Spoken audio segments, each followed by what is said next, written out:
Okay, good morning all of you. మరి ఈరోజు note making గురించి తెలుసుకుందాం. మరి ఇది ఎన్ని మార్కులు ఉంటుంది మనకు మీకు తెలుసు, ఆల్రెడీ 5 మార్క్స్ ఉంటుంది. ఓకేనా? మరి నోట్ మేకింగ్ మనకి ఏంటంటే చాలా ఉన్నాయి, ఎగ్జాంపుల్స్ ఉన్నాయి. ఇందులో మనకి ఎగ్జామినేషన్ పాయింట్ ఆఫ్ వ్యూలో ఒక 13 ఎగ్జాంపుల్స్ ఇవ్వడం జరిగింది. ఓకేనా? ఆ 13 ఎగ్జాంపుల్స్లో నుంచే వచ్చింది అనమాట నోట్ మేకింగ్.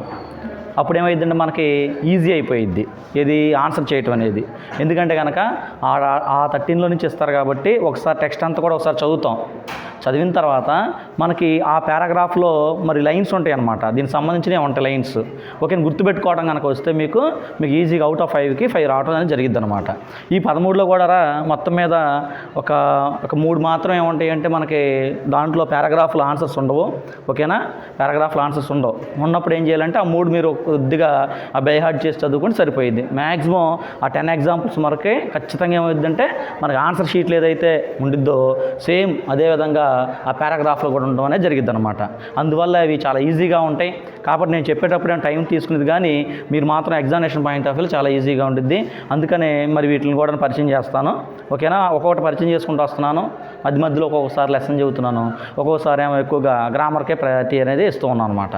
మరి థియరీ ఆన్సర్స్ అంటే మీరు ఈ పాటికి చదువుకోవాలి. లెటర్ రైటింగ్ పెట్టాను కదా మీకు. లెటర్ రైటింగ్ బాగా అయిపోయింది, అది కూడాను 2-3 ఎగ్జాంపుల్ చెప్పాం. డిస్క్రైబ్ ప్రాసెస్ కూడా కొన్ని ఎగ్జాంపుల్ చెప్పాం. ఎప్పుడు అయిపోయినప్పుడు చదువుకోవాలన్నమాట. మళ్ళీ వెంటనే రేపు కూడా ఏం చేస్తామంటే మళ్ళీ గ్రామరే స్టార్ట్ చేసి చెప్పేస్తాను త్వరగా. థియరీ ఆన్సర్ వరకే ముందు కంప్లీట్ చేస్తాను. కంప్లీట్ చేస్తే ఏమైందంటే ఈలోపు మీరు బాగా చదువుకుంటే ఉంటుంది, అవకాశం ఉంటుంది. ఓకేనా? అలాంటి గ్రామర్ ఉన్నాయనుకోండి, అవి జనరల్గా నార్మల్గా చెబుతూ ఉంటాను. ఓకేనా? కాబట్టి మీకు ఎక్కువ మార్కులు రావడానికి స్కోప్ ఉంది ఈ సంవత్సరం మాత్రం.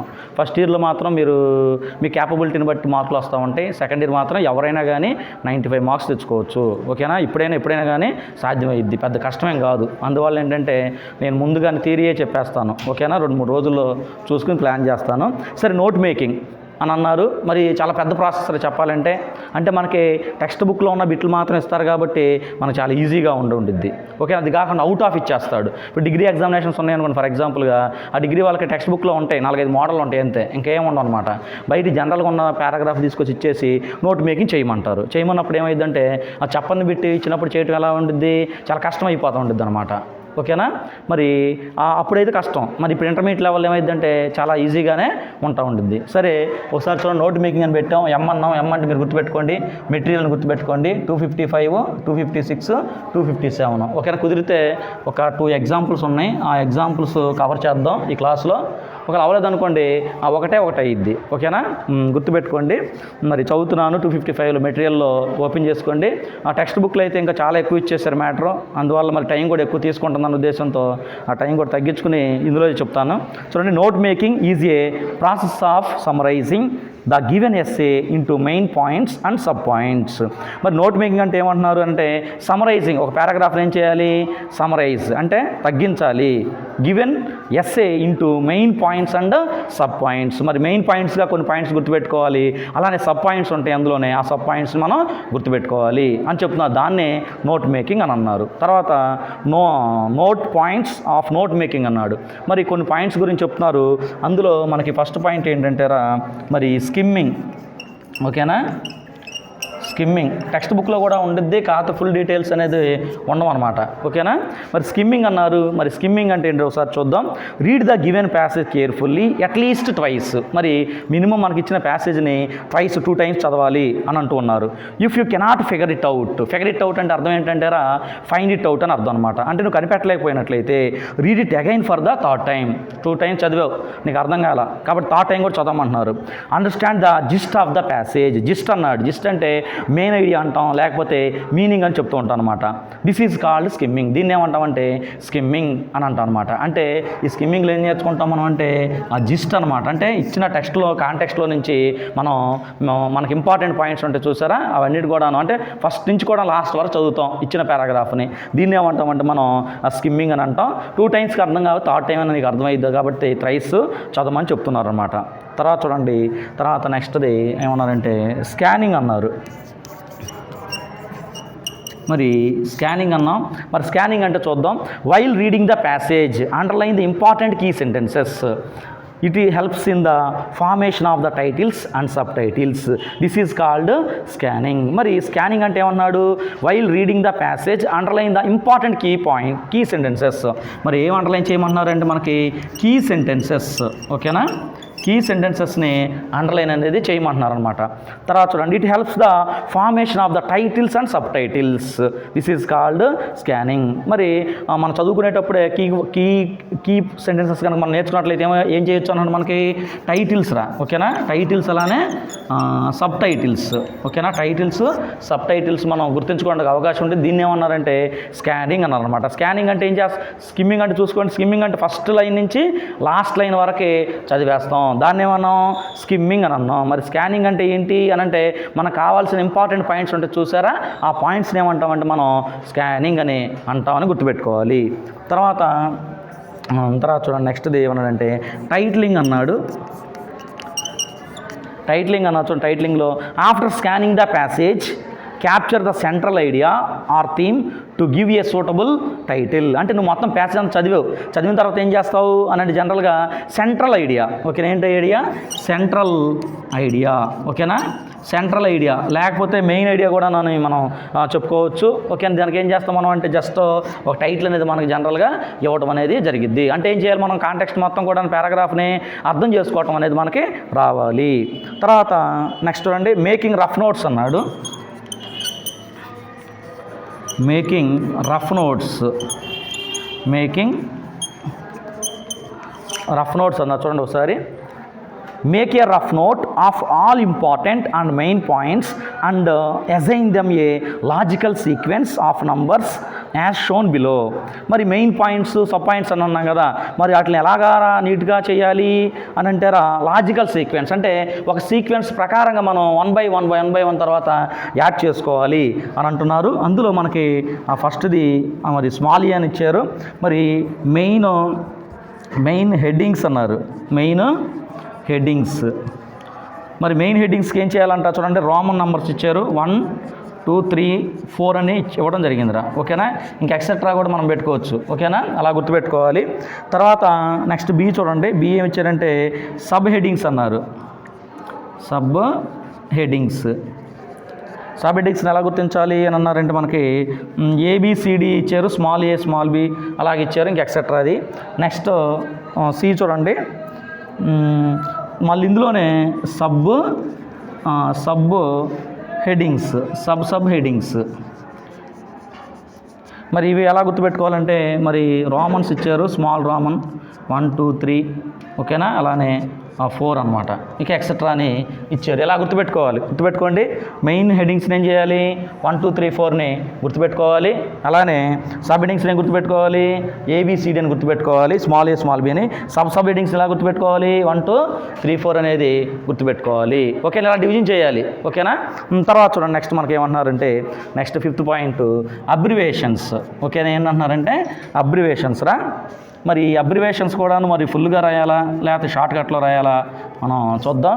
Abbreviations, you need not to right full sentences. మరి అబ్రివేషన్స్ ఉన్నాయనుకోండి, ఫుల్గా ఒక పాయింట్ నుంచి ఒక సెంటెన్స్ బిగినింగ్ నుంచి సెంటెన్స్ ఎండింగ్ వరకు మొత్తం ఎత్తి రాయకూడదు. గుర్తుపెట్టుకోండి, ఏదైనా లైన్ కానీ అబ్రివేషన్ కానీ అన్నీ కూడా ఏం చేయాలి, షార్ట్ కట్లో రాయడం అనేది మనం నేర్చుకోవాలి. You use understand abbreviations and symbols whenever necessary. అవసరమైతేనే మనం సింబల్స్ కానీ అది యూజ్ చేయొచ్చు అని అంటున్నారు. You may use abbreviations in sub headings but not in the main heading. చూడండి ఒకసారి, you may use abbreviations in sub headings. ఈ సబ్ హెడ్డింగ్స్ తర్వాత మనం యూజ్ చేయొచ్చు అంటారా, గుర్తుపెట్టుకోండి. తర్వాత ఏమంటున్నారు అని అంటే but not in the main heading. ఈ మెయిన్ హెడ్డింగ్ కింద ఏం రాయకూడదు, అబ్రివేషన్స్ అనేవి రాయకూడదు. గుర్తుపెట్టుకోండి, అబ్రివేషన్స్ అనేది రాయకూడదు. కాంపిటేటివ్లో కూడాను మరి నోట్ మేకింగ్ మీద పెట్టేస్తాడు. స్కిమ్మింగ్ అంటే ఏంటి, ఆ స్కానింగ్ అంటే ఏంటి. ఇప్పుడు చెప్పాం పాయింట్ చూసారా, అబ్రివేషన్స్ అన్నావా, అబ్రివేషన్స్ ఎక్కడ రాయాలి, ఓన్లీ సబ్ హెడ్డింగ్స్ తర్వాతే రాయాలి. గుర్తుపెట్టుకోండి, ఇప్పుడు మనకి ఏదో చెప్తే ఇంట్రడక్షన్లో ఇప్పుడు మీకు ఉపయోగపడకపోవచ్చు ఇది ఇప్పుడు చెప్పేది.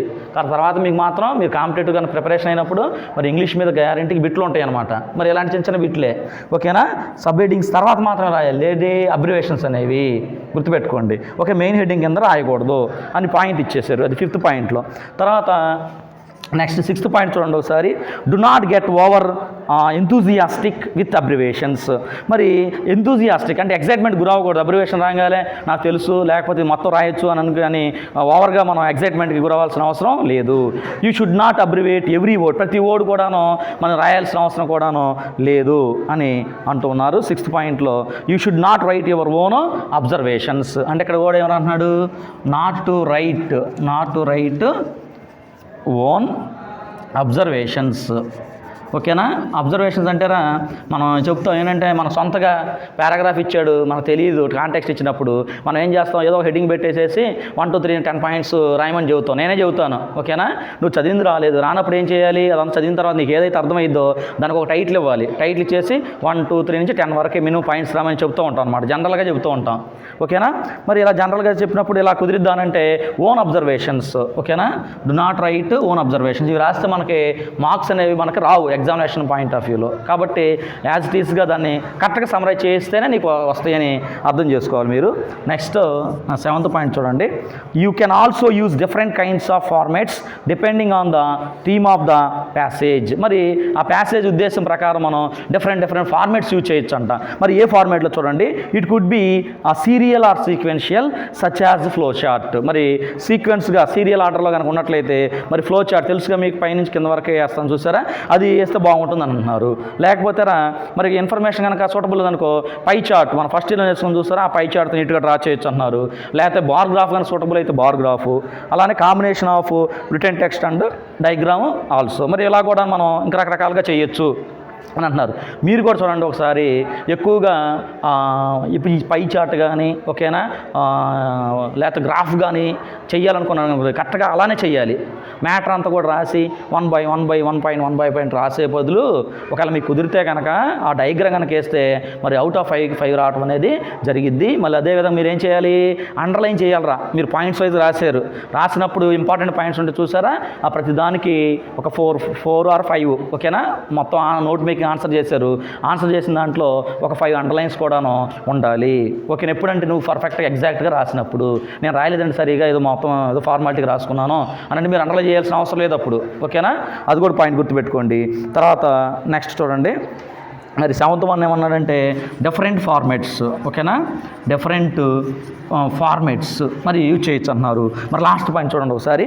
The notes you have prepared must make sense when it read again. మరలా నువ్వు చదువుకున్నది నీకు అర్థమయ్యేటట్లుగా మనం ప్రిపరేషన్ చేయాలి. అంటే నువ్వు నోట్ మేకింగ్ చేసావు, నువ్వు చేసిన పక్కవాడు కూడా చదివితే ఏమవ్వాలి, వాడికి కూడాను అర్థమయ్యి ఉండాలన్నమాట. అలాగనేది నోట్ మేకింగ్ అనేది చెయ్యాలి అని ఇక్కడ చెప్తున్నారు. వెన్ ఇట్ రీడ్ అగైన్, మరలా చదవటానికి కూడాను ఎలా ఉండాలంటే సూటబుల్గా ఉండాలి, సమరీ అంతా కూడాను కవర్ అయి ఉండాలి అని చెప్పడం అనేది జరిగింది. ఈ 8 పాయింట్స్ కూడా మనకి ఉంటాయి. ఓకేనా? ఆల్రెడీ చెప్పాను కాంపిటేటివ్లో కూడాను స్కిమ్మింగ్ అంటే ఏంటి, స్కానింగ్ అంటే ఏంటి, దాని మీద గ్యారంటీగా ఒక బిట్ అనేది ఇవ్వటం జరుగుతూ ఉంటుందిరా. ఓకేనా? ఈ పాయింట్స్ కూడా మీరు చదువుకోండి. ఇంకా టెక్స్ట్ బుక్లో కూడా అది ఎక్కువైపోతున్న ఉద్దేశంతో ఏం చేస్తాను, టెక్స్ట్ బుక్లో చదవట్లేదు. ఒకసారి మీరు ఏం చేస్తారంటే టెక్స్ట్ బుక్లో ఉన్న పాయింట్లు కూడా చదువుకోండి. ఓకేనా? మరి ఎప్పటికైనా కానీ ఇప్పుడు ఉపయోగపడినా పడకపోయినా కానీ మీకు తర్వాత ఇంట్రడక్షన్లో, తర్వాత మీకు కాంపిటేటివ్లో, తర్వాత మీ లైఫ్లో గ్యారంటీగా ఉపయోగపడుతూ ఉంటాయి. రీడింగ్ కాంప్రహెన్షన్ అన్నాను చూసారా, అందులో గైడెడ్ ఒకటనో టెక్స్ట్ కాంపోజిషన్ కూడా ఉండిద్ది అనమాట. అవన్నీ కూడా నేర్చుకుంటే ఇంకా మంచిది. అంటే మనకు లేవు కాబట్టి పెద్దగా అవసరం లేదని మనం ఫీల్ అవుతూ ఉంటాం. ఓకేనా? చాలా జాగ్రత్తగా చూసుకోవాలి. ఓకే? మరి ఇదంతా కూడాను నోట్ మేకింగ్ సంబంధించిన ఇంట్రడక్షను. ఓకేనా? తర్వాత మనం ఎగ్జాంపుల్స్ ఇచ్చాడు టెక్స్ట్ బుక్లో ఒక 2 ఎగ్జాంపుల్స్, ఆ ఎగ్జాంపుల్స్ చూద్దాం. ఓకే.